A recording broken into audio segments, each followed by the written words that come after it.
guys, welcome back. We're a couple of meeple, and today we're going to take a look at the epic deck building game, Ascension, Chronicle of the Godslayer. I love this game's name, and the fact that anytime I say it, I feel like I'm announcing a metal band.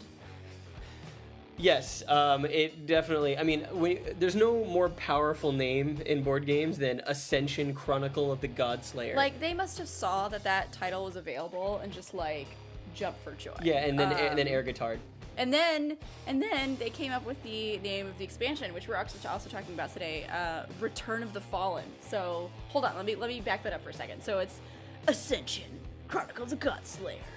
And then the sequel, Return of the Fallen.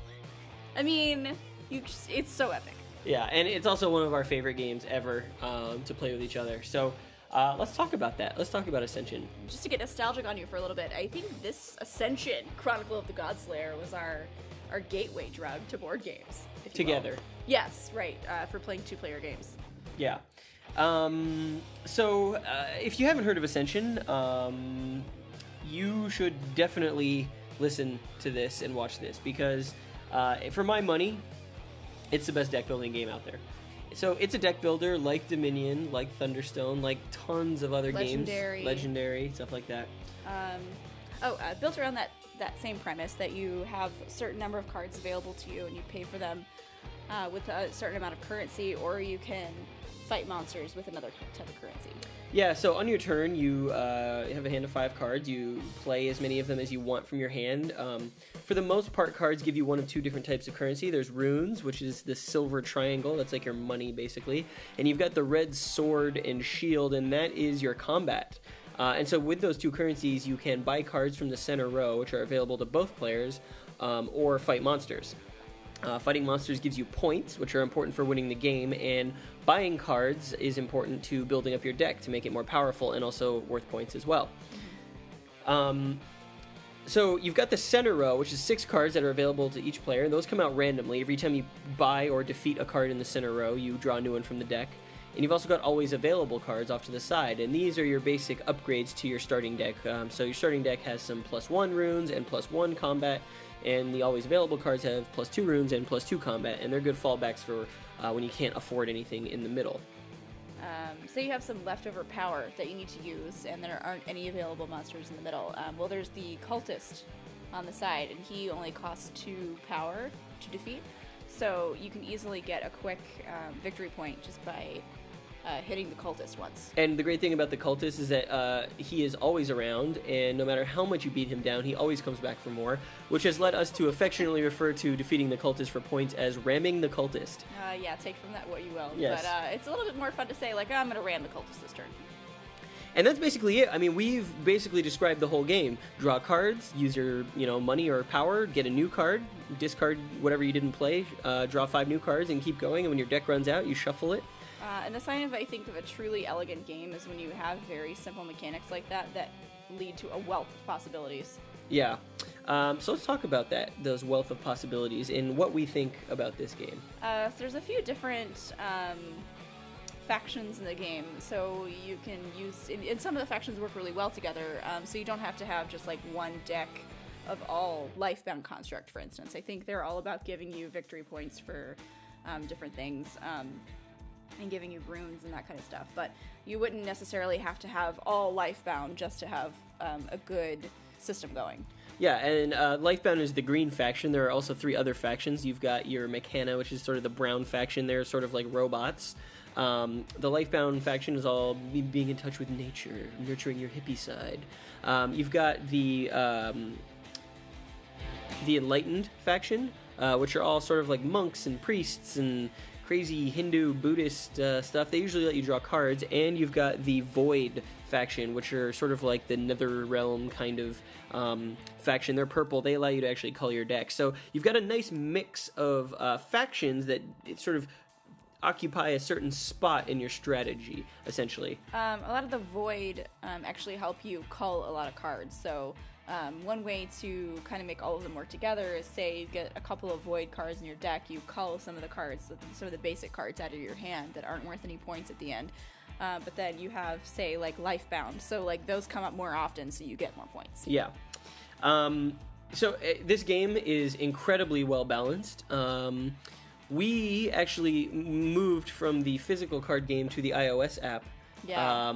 Playing this game because the iOS version of Ascension is, for my money, the best board game iOS crossover implementation that I have ever played. Yeah, I recommend it to anyone. Yeah, I mean, it's what, $3, I think? It was the best $3 I ever spent. And they've released a bunch of expansions on it, and they're all like $1 or $2 through the app.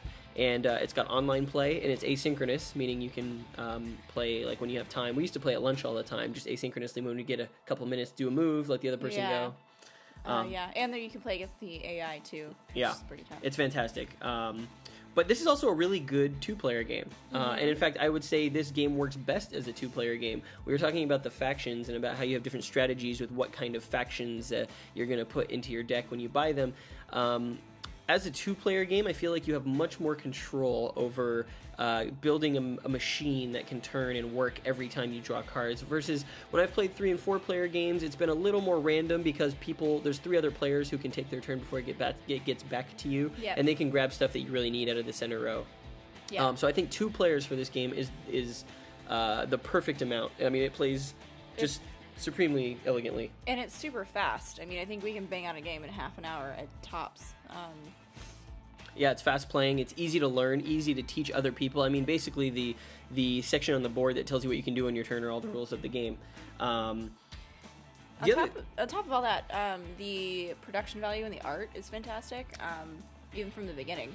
Yeah, that's one of the things that people, when they see this game, they either absolutely love the art or they absolutely hate the art. Yeah. And it's got that love it or hate it quality. It's all very sort of soft lines and interesting color combinations. Each card kind of looks like a painting. Like this world, this fictional world that they brought to life has been done through the eyes of like a painter who doesn't capture maybe necessarily the fine details, but has a really interesting style. It's all sort of like wavy lines and really out there looking like characters and creatures, almost kind of like you're on drugs, kind of. It's got like a real kind of like drugged out feel almost to the art. Yeah, and I actually want to meet the guy who named all of their cards and shake this man's hand, or woman, maybe, because they're all fantastic. Frequently there will be a bunch of cards in the middle, and I'll just go down the line and say like, opening for Druids of the Stone Circle, Corrosive Widow with their hit single, Mistake of Creation. Like, all of the names of every card in this game are so freaking epic.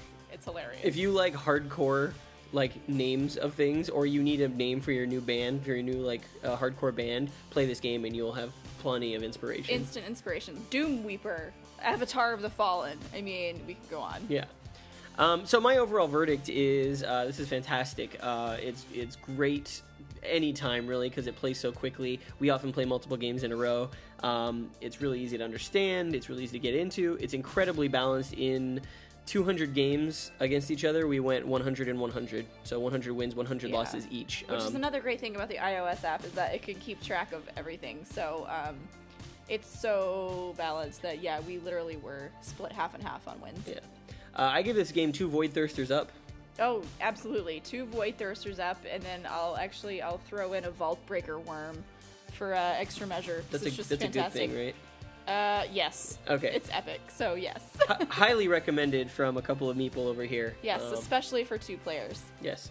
So let us know what you think. Any suggestions, any recommendations, any ways that we can improve, and hit subscribe. And we will see you for the next video. Yep.